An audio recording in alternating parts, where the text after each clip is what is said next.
आजच्या ह्या व्हिडिओमध्ये मी तुम्हाला गरुड पुराणासंबंधित सर्व माहिती फक्त आणि फक्त 5 मिनिटात सांगणार आहे। त्यामुळे हा व्हिडिओ शेवटपर्यंत नक्की बघा, कारण आपण आज जे काही करतोय त्यावर आपला उद्याचा जन्म म्हणजे पुढचा जन्म कसा होणार हे समजून येईल। सनातन धर्मात अनेक महत्त्वाचे ग्रंथ आहेत, त्यापैकी गरुड पुराण हा महत्त्वाचा ग्रंथ आहे। हे जगाचा निर्माता भगवान विष्णू यांनी त्यांच्या भक्तांना दिलेल्या ज्ञानावर आधारित आहे। या पुराणात मृत्यूनंतरच्या स्थितीचे वर्णन केलेले आहे। याशिवाय गरुड पुराणात मानवाच्या वेगवेगळ्या कृतींसाठी वेगवेगळी शिक्षा सांगितली आहे। हे शास्त्र सामान्यतः कुटुंबातील सदस्याच्या निधनानंतर पाठ केले जाते। यामुळे आत्म्याला मोक्ष प्राप्त होतो आणि घर शुद्ध होते।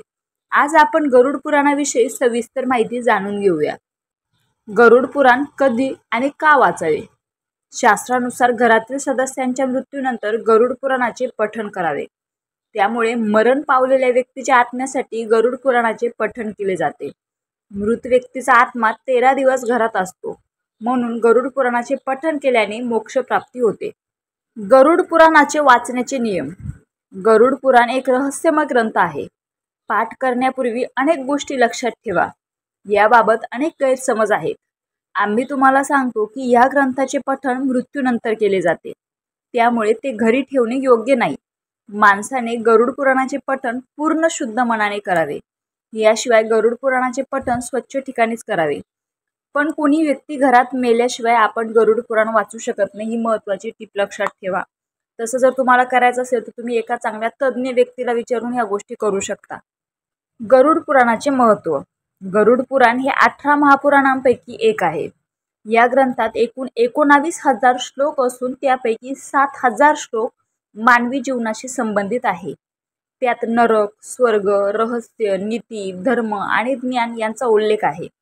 या ग्रंथाचे पठण केल्याने माणसाला ज्ञान, यज्ञ, तपश्चर्या आणि आत्मज्ञान आणि सद्गुण यांची माहिती मिळते। मान्यतेनुसार एखाद्याच्या मृत्यूनंतर या गरुड पुराणाचे पठण केल्यास त्याच्या आत्म्याला मोक्ष प्राप्त होतो आणि नकारात्मक शक्ती दूर होतात। याशिवाय घरातील वातावरण सुद्धा शुद्ध होते। वैदिक संस्कृतीतील हा महत्त्वाचा ग्रंथ मानला जातो।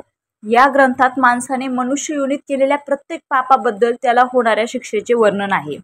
सर्वसाधारणपणे हा ग्रंथ मनुष्य मेल्यानंतर गीतेच्या 15व्या अध्यायाचे पारायण करून झाल्यानंतरच वाचायला सुरुवात करतात। गरुड पुराणानुसार मृत्यूनंतर आत्म्याला दिव्यदृष्टी प्राप्त होते आणि त्यानंतर त्याचा यमलोकाकडे प्रवास सुरू होतो। या प्रवासादरम्यान आत्म्याला वेगवेगळ्या ठिकाणाहून जावे लागते आणि या काळात आत्म्याला जीवनात केलेल्या गुणदोषांनुसार प्रवासात पुढे पाठवले जाते। गरुड पुराणानुसार मृत्यूपूर्वी व्यक्तीचा आवाज थोडासा कमी होतो आणि त्याची सर्व इंद्रिये आपोआपच बंद होतात। शेवटच्या क्षणी माणसाला ईश्वराकडून दिव्यदृष्टी प्राप्त होते आणि अशा प्रकारे तो जगाला वेगळ्या प्रकारे पाहू लागतो। गरुड पुराणात असे सांगितले आहे की मृत्यूनंतर यमराजाचे 2 दूत मृत व्यक्तीचा आत्मा घेण्यासाठी येतात, ज्यांना पाहणे भयंकर असते। असे म्हणतात की मृत व्यक्ती आपल्या हयातीत जशी लोकांशी वागला तसे यमदूत आत्म्याशी वागतो। मृत व्यक्ती जर सत्य आणि सदाचारी व्यक्ती असेल तर त्याला प्राणत्याग करताना कोणतीही अडचण येत नाही आणि यमदूत देखील त्याला त्रास न देता यमलोकात घेऊन जातात। पण तुम्ही जर या उलट वागलेले असेल तर तुम्ही समजून घ्या, असा निश्चित होतो पुढचा जन्म। महिलेच्या रूपात जन्म कधी होतो? गरुड पुराणानुसार जर कोणी पुरुष महिलेसारखा व्यवहार करत असेल, म्हणजे पुरुष असून देखील तो जर महिलेसारखा व्यवहार करत असेल तर त्या पुरुषाची आत्मा पुढच्या जन्मात महिलेचे रूप घेते आणि एखादी महिला जर पुरुषासारखं वागायला बघत असेल तर तिचा जन्म पुरुषाचा रूपात जन्म होतो। गिधाड। जी व्यक्ती आपल्या मित्राची फसवणूक करते, विश्वासघात करते, अशी व्यक्ती पुढच्या जन्मात डोंगरावर राहणाऱ्या गिधाडाच्या जन्माला जाते, असे गरुड पुराणात सांगितले आहे। मी स्वतः असं काही लिहिलेलं नाहीये, हे सर्व गरुड पुराणातल्या गोष्टी आहेत। कुत्रा किंवा गाढव। गरुड पुराणानुसार एखादी व्यक्ती धर्माचे पालन करत नसेल आणि धर्माचा विरोध करत असेल तर ती व्यक्ती पुढच्या जन्मात कुत्रा किंवा गाढव बनते।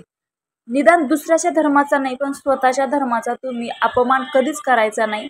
निदान अंतर्मनातून तरी तुम्हाला आपल्या धर्माबद्दल स्वाभिमान पाहिजे। कुष्ठरोगी। पुरुषाने जर एखाद्या महिलेची हत्या केली तर तो पुरुष पुढच्या जन्मात कुष्ठरोगी बनतो, असे गरुड पुराणात म्हटले आहे। आता तुम्ही याबद्दल असेही आक्षेप घेऊ शकता की मी चूकभुलीमुळे काही गोष्टी केलेल्या आहे मी चूक भुलीमुळे कळत नकळत चुकीचं वागलोय किंवा चुकीचं बोललोय किंवा खोटं बोललोय, परंतु जे आहेत ते शिक्षा भोगाव्या तर लागणार. यावर एकच उपाय, चांगली कर्मे करत राहणं, जेणेकरून तुमचं पुण्याचा घडा भरेल आणि पाप कमी राहील. नरकात कोण जातं? गरुड पुराणानुसार जी व्यक्ती दुसऱ्याच्या पत्नीसोबत अनैतिक संबंध ठेवतो तो नरकात जातो. त्याला लांडगा, कुत्रा, गिधाड, कोल्हा, साप किंवा कावळ्याचा जन्म मिळतो. वटवाघूळ. गरुड पुराणानुसार ज्या महिला विवाहानंतर दुसऱ्या पुरुषाशी संबंध ठेवतात अशा महिला पुढील जन्मी वटवाघळाच्या योनीत जन्म घेतात. बैल. गरुड पुराणात असे सांगण्यात आले आहे की जो ब्राह्मण इतरांना योग्य गोष्टी शिकवत किंवा सांगत नाही तो पुढच्या जन्मात बैल म्हणून जन्म घेतो. जळू. गरुड पुराणानुसार घरात सतत भांडण करणाऱ्या महिला पुढच्या जन्मात जळू म्हणून जन्माला येतात. रामकृष्ण हरी.